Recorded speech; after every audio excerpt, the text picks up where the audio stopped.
오늘 본문의 말씀은 히브리서 8장 7절에서 8절 말씀입니다.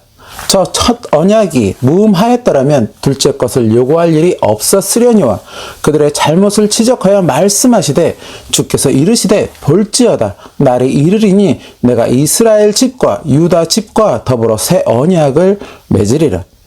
오늘 본문을 보면 두 언약이 등장하고 있습니다. 첫 언약과 새 언약. 언약 곧 약속이라는 것입니다. 본문의 말씀을 보면 첫 언약 곧 첫 번째 약속이 무음하였더라면 둘째 것을 요구할 일이 없었으려니와 라고 말씀하고 있습니다. 무음하다, 흠이 없다는 것입니다. 곧 첫 번째 약속이 흠이 없었더라면 둘째 것, 곧 두 번째 약속을 요구할 일이 없었다는 것입니다. 그리고 이어지는 말씀의 후반부 말씀을 보면 주께서 이르시되 볼지어다 날이 이르리니 내가 이스라엘 집과 유다 집과 더불어 새 언약을 맺으리라 라고 말씀하고 있습니다. 즉 두 번째 약속은 곧 새 언약이라는 것입니다. 더불어 이 말씀은 구약에서도 그대로 기록되어 전해지고 있다는 것입니다. 예레미야 31장 31절 말씀. 여호와의 말씀이니라 보라 날이 이르리니 내가 이스라엘 집과 유다 집에 새 언약을 맺으리라. 즉 히브리서의 이 말씀은 구약에서 이미 예언된 말씀이었다는 것입니다. 즉 하나님이 예레미야 선지자를 통해 어떤 날이 이를 것인데 그때 이스라엘 집과 유다 집 곧 이스라엘 전체에 하나님은 새 언약을 맺을 것이라는 말씀을 미리 하셨다는 것입니다. 그러면 여기서 말씀하시는 하나님의 새 언약은 무엇을 의미하는 것일까? 그리고 오늘 본문에 등장하는 첫 언약은 또 어떠한 약속을 말씀하시는 것일까? 그리고 첫 언약은 왜 무음하지 못한 그러한 언약이 되고 마는 것일까? 히브리서 8장 9절 상반절 말씀을 보면 이 언약은 내가 그들의 열조의 손을 잡고 애굽 땅에서 인도하여 내던 날에 그들과 맺은 언약과 같지 아니하도다 라고 말씀하고 있습니다. 그리고 이 말씀은 또한 예레미야서에도 그대로 전하고 있습니다. 예레미야서 31장 32절 상반절 말씀.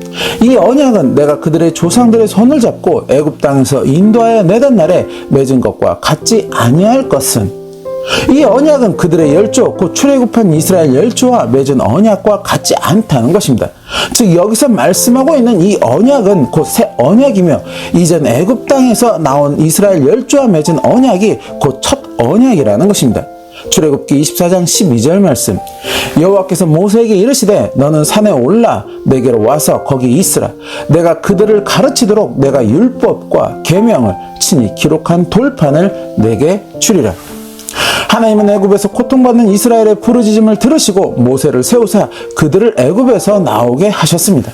그렇게 그들은 모세의 인도하에 애굽을 벗어나 시내산에 이르게 되었고 시내산에서 하나님은 모세를 통해 이들에게 십계명을 비롯한 하나님의 백성으로서 지켜야 할 여러 율법들을 말씀하여 주셨습니다. 그리고 그것을 친히 돌판에 새겨 주셨습니다. 그렇게 하나님은 이스라엘 백성들과 약속하셨습니다. 레위기 26장 12절 말씀. 나는 너희 중에 행하여 너희의 하나님이 되고 너희는 내 백성이 될 것이니라. 하나님이 주신 이 율법을 지켜 행하면 나는 너희의 하나님이 될 것이며 너희는 내 백성이 될 것이다. 바로 이것이 애굽에서 나온 이스라엘 백성들과 하나님이 맺은 첫 언약이라는 것입니다. 그런데 오늘 본문 7절을 보면 이 첫 언약이 흠이 없었더라면 둘째 것, 곧 새 언약을 요구할 일이 없었을 것이라고 말씀하고 있다는 것입니다. 그렇다면 이 말씀은 하나님의 이스라엘 열조와 맺은 그 첫 언약이 결국에 흠이 있었다는 의미가 되는 것일까? 그 첫 언약에 흠이 있었기에 둘째 언약인 새 언약을 다시 세운다는 것일까? 더불어 히브리서 8장 9절이나 예레미야서에서는 새 언약은 분명 첫 언약과 같지 아니할 것이라고 말씀하였다는 것입니다. 그렇다면 첫 언약과 새 언약의 내용이 다르다는 것일까? 그리고 흠이 있는 첫 언약을 파기하고 흠이 없을 새 언약으로 다시 세우시겠다는 그러한 의미일까? 그렇다면 먼저 새 언약은 어떠한 내용의 언약인 것일까? 오늘 본문을 보면 날이 이르면 하나님이 이스라엘과 새 언약을 맺을 것이라고 말씀하셨다는 것입니다. 그리고 10절에서 말씀하시기를 이 새 언약을 생각에 두고 마음에 기록할 것이라고 말씀하시고 있다는 것입니다. 히브리서 8장 10절 말씀. 또 주께서 이르시되 그날 후에 내가 이스라엘 집과 맺을 언약은 이것이니 내 법을 그들의 생각에 두고 그들의 마음에 이것을 기록하리라. 나는 그들에게 하나님이 되고 그들은 내게 백성이 되리라. 이 10절의 말씀 역시도 예레미야 선지자를 통해 하나님은 이미 말씀하셨다는 것입니다. 예레미야 31장 33절 말씀. 그러나 그날 후에 내가 이스라엘 집과 맺을 언약은 이러하니 곧 내가 나의 법을 그들의 속에 두며 그들의 마음에 기록하여 나는 그들의 하나님이 되고 그들은 내 백성이 될 것이라. 여호와의 말씀이니라. 그렇게 생각에 두고 마음에 기록할 언약의 내용은 나는 그들의 하나님이 되고 그들은 내 백성이 될 것이다 라는 것입니다. 그런데 이 약속의 내용은 앞서 첫 번째 약속의 내용과 다르지 않은 내용이라는 것입니다. 즉 첫 언약이나 새 언약이나 결국 그 내용은 변함이 없다는 것입니다. 다만 새 언약이 첫 언약과 다른 것이 있다면 첫 언약은 돌판에 기록이 되었다는 것이고 새 언약은 마음에 기록하였다는 것입니다. 즉 첫 언약은 눈에 보이는 돌판이라는 형상에 기록하여 사람들이 보고 지키게 하였다는 것이고 새 언약은 눈에 보이지 않는 그들의 마음에 직접 기록을 하였다는 것입니다. 곧 하나님의 법을 첫 언약은 돌판에 새 언약은 사람의 마음에 기록하였다는 것입니다. 그렇다면 왜 돌판에 기록한 첫 언약이 흠이 생긴 언약이 되고 만 것일까? 돌판에 새겼다는 것은 변하지 않을 약속임을 또한 의미한다는 것입니다. 그런데 그 약속에 흠이 생기고 말았다는 것입니다. 왜일까?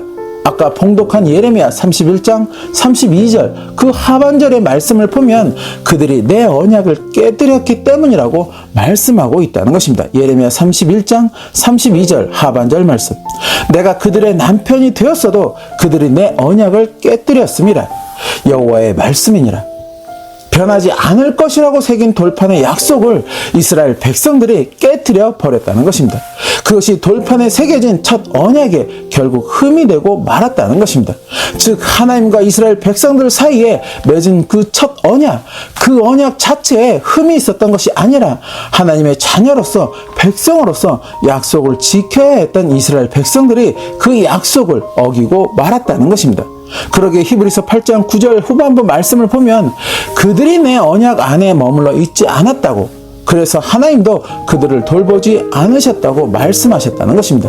즉 이스라엘의 불순종으로 인해서 하나님과 하나님 백성의 관계가 깨어졌고 그렇게 맺어진 첫 언약 역시도 흠이 있는 언약이 되어버렸다는 것입니다. 그러나 하나님은 다시 새 언약을 세우시겠다고 말씀하여 주셨다는 것입니다. 언제? 날이 이르면 하나님과 하나님 백성과의 새 언약을 다시 세우시겠다는 것입니다. 다만 돌판에 새긴 첫 언약의 흠이 있기에 다시 돌판에 그 언약을 새기지 않으시고 이제 사람의 마음에 직접 그 언약을 새기시겠다는 것입니다. 그러면 그날은 언제이고 또 어떻게 그것을 사람의 마음에 새기시겠다는 것일까? 누가복음 22장 19절에서 20절 말씀. 또 떡을 가져 감사하기도 하시고 떼어 그들에게 주시며 이르시되 이것은 너희를 위하여 주는 내 몸이라. 너희가 이를 행하여 나를 기념하라 하시고 저녁 먹은 후에 잔도 그와 같이 하여 이르시되 이 잔은 내 피로 세우는 새 언약이니 곧 너희를 위하여 붓는 것이라. 이 잔은 내 피로 세우는 새 언약이니 바로 예수 그리스도의 십자가 보혈을 상징하는 그 잔을 마심으로 그 새 언약이 마시는 자의 마음에 세워지게 된다는 것입니다. 이것은 곧 그리스도 예수의 십자가 보혈을 마음으로 믿는 자, 곧 예수님의 십자가 보혈을 통해 우리가 죄사함을 받고 구원에 이를 수 있다고 하는 그 믿음이 있는 자들이 곧 하나님의 백성이 되고 하나님은 그의 하나님이 되어 주신다는 것을 의미하고 있다는 것입니다. 더불어 그날 곧 새 언약이 세워지는 날은 예수님이 십자가에서 죽음을 맞이한 날을 의미하게 된다는 것입니다. 히브리서 9장 16절에서 17절 말씀. 유언은 유언한 자가 죽어야 되나니 유언은 그 사람이 죽은 후에야 유효한즉 유언한 자가 살아있는 동안에는 효력이 없느니라. 즉 하나님은 자신의 독생자 예수 그리스도를 희생양으로 삼으시고 그 피로 우리를 향한 새 언약을 세워 주셨다는 것입니다. 더불어 그것을 돌판이 아닌 우리의 마음으로 새기도록 하셨다는 것입니다. 그러면 왜 돌판이 아닌 마음으로 새기도록 하셨을까? 눈에 보이는 형상에 따른 형식적인 것에 치중하지 말라는 것입니다. 돌판에 새겨진 수많은 율법의 내용들을 그대로 다 지키는 삶을 산다고 하여도 그것이 그저 어떤 의무에 따른 형식적인 지킴에 불과한 것이 된다면 하나님은 결코 그것을 기뻐하시지 않는다는 것입니다. 말라기 1장 10절 말씀. 만군의 여호와가 이르노라 너희가 내 제단 위에 헛되이 불사르지 못하게 하기 위하여 너희 중에 성전 문을 닫을 자가 있었으면 좋겠도다. 내가 너희를 기뻐하지 아니하며 너희가 손으로 드리는 것을 받지도 아니하리라. 더불어 마음으로 새긴다는 것은 단순히 예수님의 십자가 보혈을 기억하라고 하는 것이 아니라는 것입니다. 그 십자가 보혈을 기념하며 마음에 새겨진 하나님의 법을 지키는 삶을 살아가라는 의미를 담고 있다는 것입니다. 즉 형식적이고 어떤 의무적인 지킴이 아니라 마음의 경외함으로 순종하는 지킴을 의미하고 있다는 것입니다. 곧 하나님과의 끊임없는 교통함을 의미하고 있다는 것입니다. 우리는 지난주 하나님이 우리에게 진정 원하시는 것은 하나님을 위한다고 하는 어떤 종교적 의식이나 행사보다도 하나님의 말씀을 청종하는 것이라고 말씀을 나누었습니다. 하나님의 말씀에 청종하기를 힘쓰고 그 말씀에 순종하는 것을 하나님은 가장 기뻐하시고 우리에게 원하신다는 것입니다. 그렇게 하나님의 말씀에 청종하여 드리는 그러한 예배를, 순종하여 드리는 그러한 헌신을, 그리고 그러한 복음 전도와 선교를 하나님은 기뻐하시고 인정하여 주신다는 것입니다. 출애굽한 이스라엘 백성들에게 하나님은 그것을 원하셨지만 이스라엘 백성들은 돌판에 기록된 눈에 보이는 그러한 율법에 치중한 나머지 정작 하나님의 말씀은 외면하는 그러한 어리석음을 보이고 말았다는 것입니다. 그것을 보신 하나님은 이제 눈에 보이는 어떠한 형상이 아닌 우리의 마음에 직접 하나님의 언약을 새기시면서 우리가 끊임없이 하나님의 말씀에 청종하기를 바라신다는 것입니다. 우리를 향한 하나님의 약속은 출애굽 시대나 마지막 때를 살아가는 지금이나 변함이 없으시다는 것입니다. 곧 그 약속의 성취는 내가 어떠한 선택을 할 것인가에 따라 달라지게 된다는 것입니다. 하나님을 또 예수 그리스도를 믿는 백성으로서 내 안에 새겨진 새 언약을 믿으며 하나님의 말씀 청정하기를 힘쓰고 그 말씀에 온전히 순종하는 삶을 살아갈 때 하나님의 새 언약은 그날에 우리에게 성취될 수 있는 그러한 언약이 된다는 것입니다. 특별히 마지막 때를 살아가는 우리가 하나님의 말씀 청정하기를 더욱더 힘써야 하는 그러한 이유는 앞으로의 미래는 더 혼돈으로 나아갈 것이기 때문이라는 것입니다. 더 많은 미혹의 소리들이 우리를 미혹할 것이고 다가올 더 많은 현실의 어려움들이 우리의 신앙의 발걸음을 무겁게 하리라는 것입니다.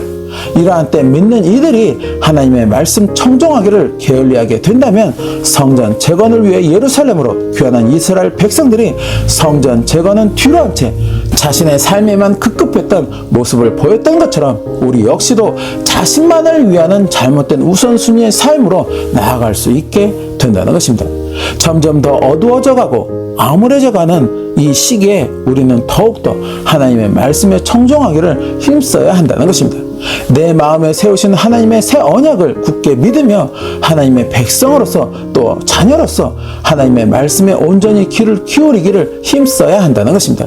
더불어 그 말씀에 순종하는 발걸음으로 나아갈 수 있어야 한다는 것입니다. 그래야 할 때 우리는 그날에 우리를 향하신 하나님의 약속이 성취되는 것을 경험하게 될 것이며 하나님의 예비하신 자리에서 영생의 복을 누리는 자가 될 수 있다는 것입니다.